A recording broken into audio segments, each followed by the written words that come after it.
Hello everyone and welcome back to Steam Trail Gaming News, this time for the 8th of November 2017. Today we got a few interesting pieces of news, more specifically for... I'm really sorry, I forgot to mute a tab.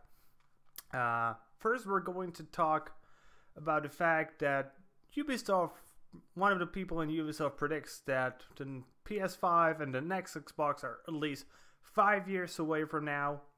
Then we're going to talk about the fact that finally, after a year, the video game voice actor strike is ended. Yay. Then we're going to talk about potential occurrence of loot boxes in BioWare's Anthem. And last of all, we will talk about the fact that the PS5 will most likely not cost more than $500. But first of all, we should do a little bit of an addition to yesterday's news. So yesterday, we talked about the fact that the trophies you can earn on the PlayStation 4 network, they will be able to be used for a little bit of a discount. And since that has been announced, many people have rushed to the PlayStation site and signed up for the reward so they can earn their trophies. And it has been stated that trophies earned before the start of that program will not be added towards the usable count for the sales. And to be honest, that's not surprising at all. It just seemed so obvious. Like, yeah, but there would be people who have like 5,000 trophies or, you know, probably more. And they could just buy games for free forever. And that's just not going to be the case. Many people are disappointed by this. I think they're just disappointed by themselves because they thought they would get lots of discounts and they're just not going to get them. So remember, trophies on PS Network will be able to get you discounts for games. I think it was 1,000 trophies for a $10 discount. It's a great deal because it's literally just play games and you will get discounts eventually. So yay for that. Only thing for now is the fact that it will be available, at least initially, only in the United States. Maybe in the future it will be expanded. I would actually guess it will, because otherwise the gamers in the rest of the world will probably revolt against Sony, especially if the people at Xbox will be clever and they just make pretty much the same system and put it everywhere. Then a lot of people would just move to Xbox because over time they would actually save a lot of money. So let's start by talking about the fact, a little bit of outside gaming news, but sort of connected to gaming. We will start by talking about Intel and AMD going to partner up to make a better integrated graphics unit for the Intel CPUs. So if you don't know this, if you, most likely is this when you're buying a laptop and you're buying on the cheaper end, you don't actually get a dedicated graphics card. You get only what's called an APU. And currently, AMD's APUs seem to be much better than Intel's. And Intel's, I'm not saying the Intel ones are actually that bad. You can pretty much play actually modern games at very low settings and low resolutions decently on them. Obviously, you won't be able to play like Witcher 3 on Ultra in 4K, but I don't think nobody suspects they would be able to that. But I know my girlfriend's actually playing on an integrated graphics card, Rocket League.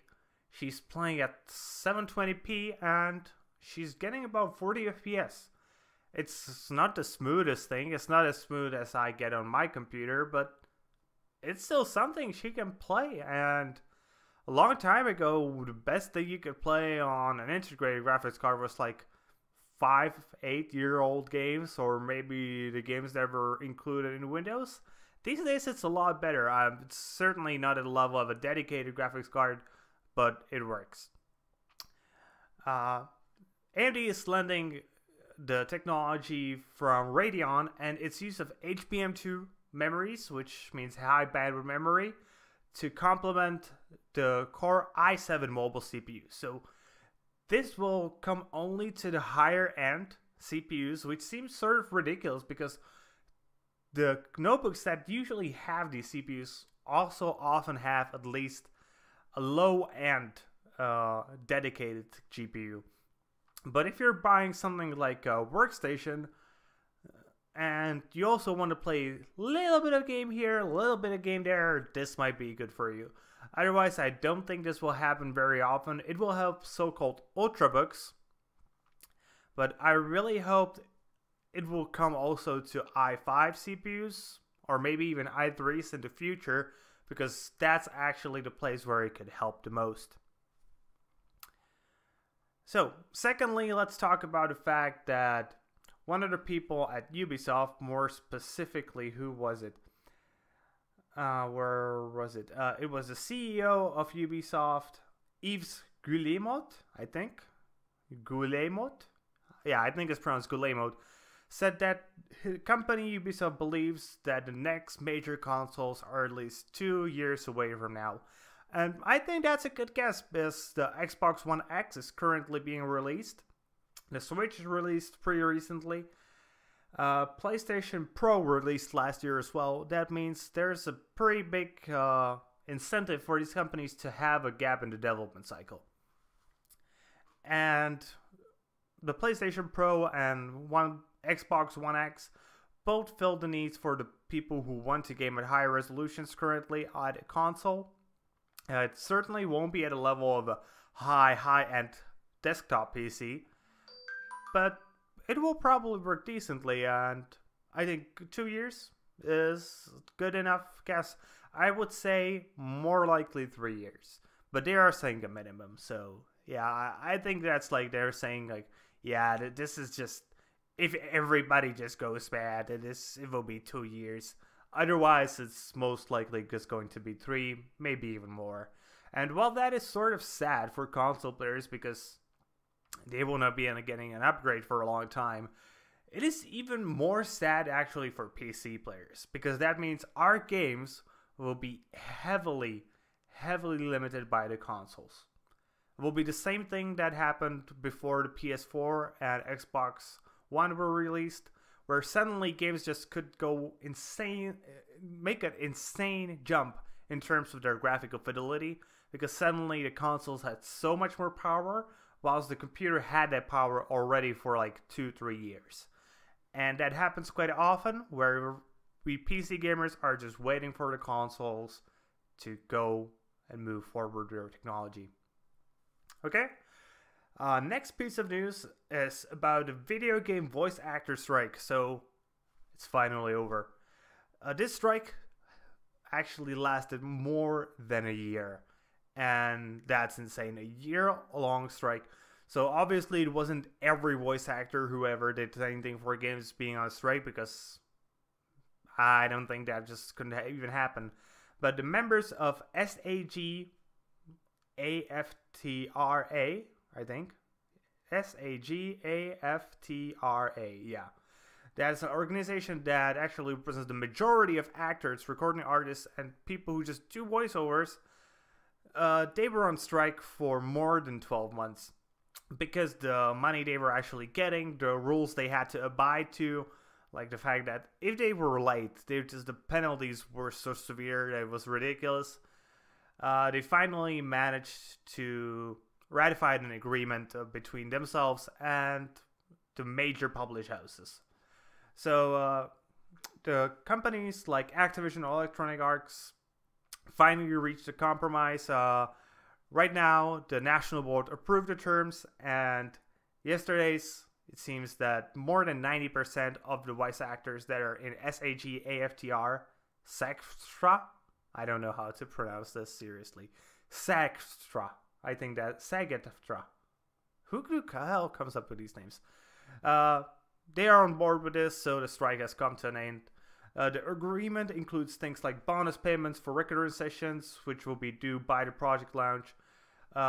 the employers must work with the organization on solutions as preventive measures for vocal stress, which actually was a major issue for gaming voiceover artists, as they were making insane amount of talking, and they had to make it very quickly, and they didn't even get like a 10-minute pause just to let their vocal cords just rest, and they didn't get it all. But the biggest thing is transparency provisions. This is how Sectra explains them. The deal also contains these new transparency provisions that will enhance the bargaining power of our members, representatives, by requiring the companies to disclose the code name of project, its genre, whether the game is based on previously published intellectual property, and whether the performer is reprising a prior role. Members are also protected by the disclosure of whether they will be required to use unusual terminology, profanity, or racial slurs, whether there will be content of sexual or violent nature, and whether live action stunts will be required. And yeah, that's good.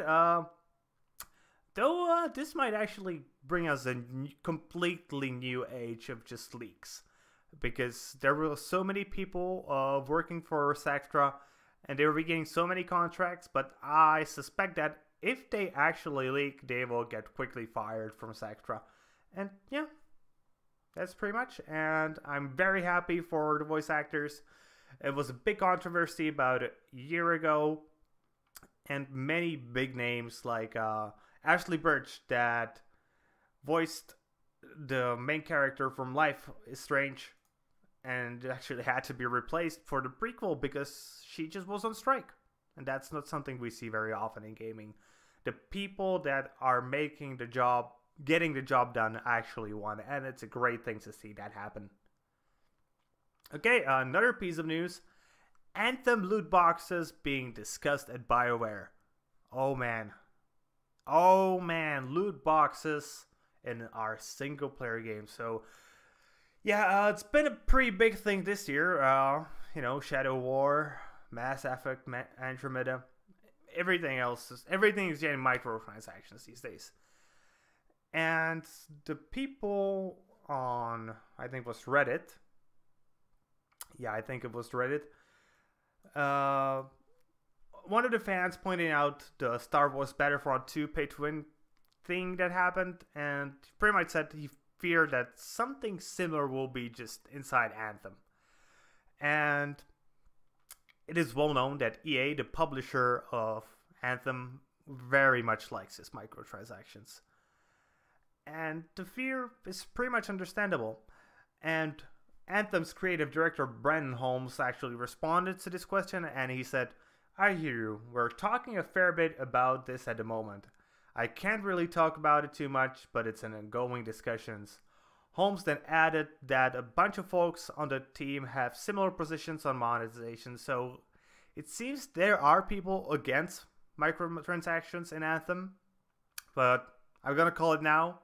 There will be microtransactions in Anthem. Whether they will be decent and won't ruin the gaming experience is a completely another question. I actually think even EA will realize the fact that this is a new IP will require them to be a little bit on the cautious side with microtransaction and not push them overly too far. But who knows? It's EA. It's the evil lords of gaming. Maybe they will screw it up. If they do, it will be very sad because so far Anthem looks freaking amazing. But I will call it here. There will be microtransactions in Anthem.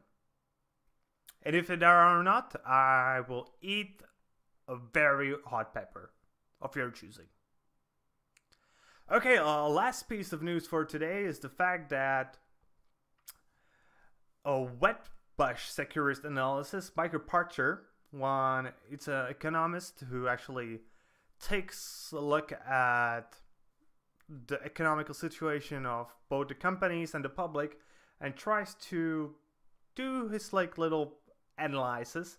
He has actually a YouTube show called The Patcher Factor, and he said, "I don't think the next gen consoles will be $500 though I guess the right answer is let's see what happens with the Xbox One X."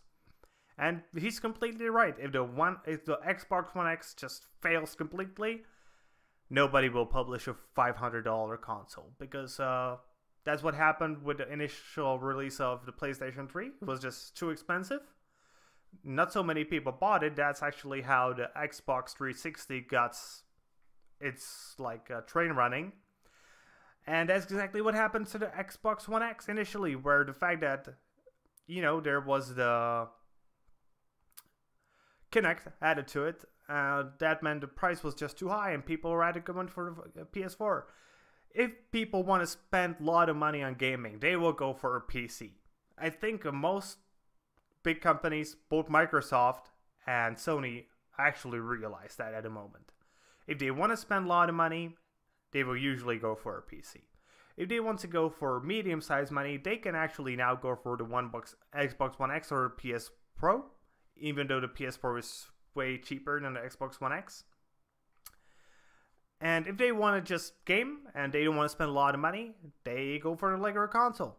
And if the consoles are too expensive, meaning I would say more than $400, there's sort of this psychological barrier that you have to pass. Okay, it's $400. What could I buy for $400? Yeah.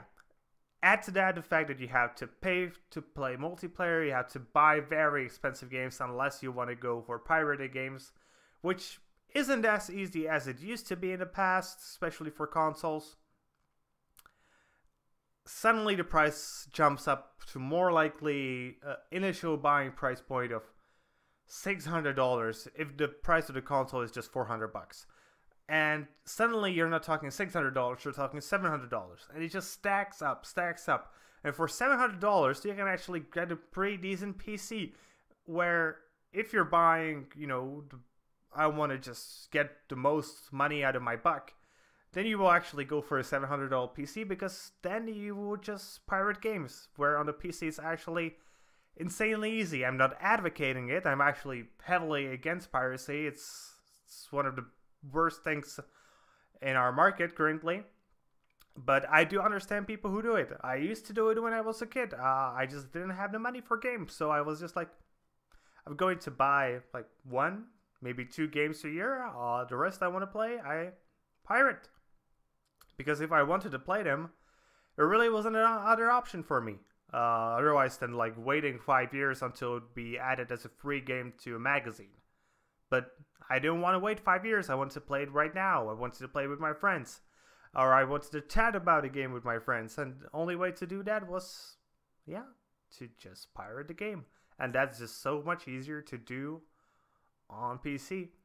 Right now, if I'm not that interested in the game, though I want to play it, I just wait for a sale. Because waiting for a sale currently on PC is wait half a year, you will get at least 20% off.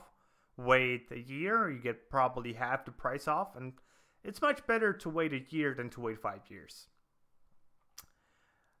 And with that being said, I'm going to probably bring this little bit of news to the end. So if you liked the video, be sure to like and to subscribe.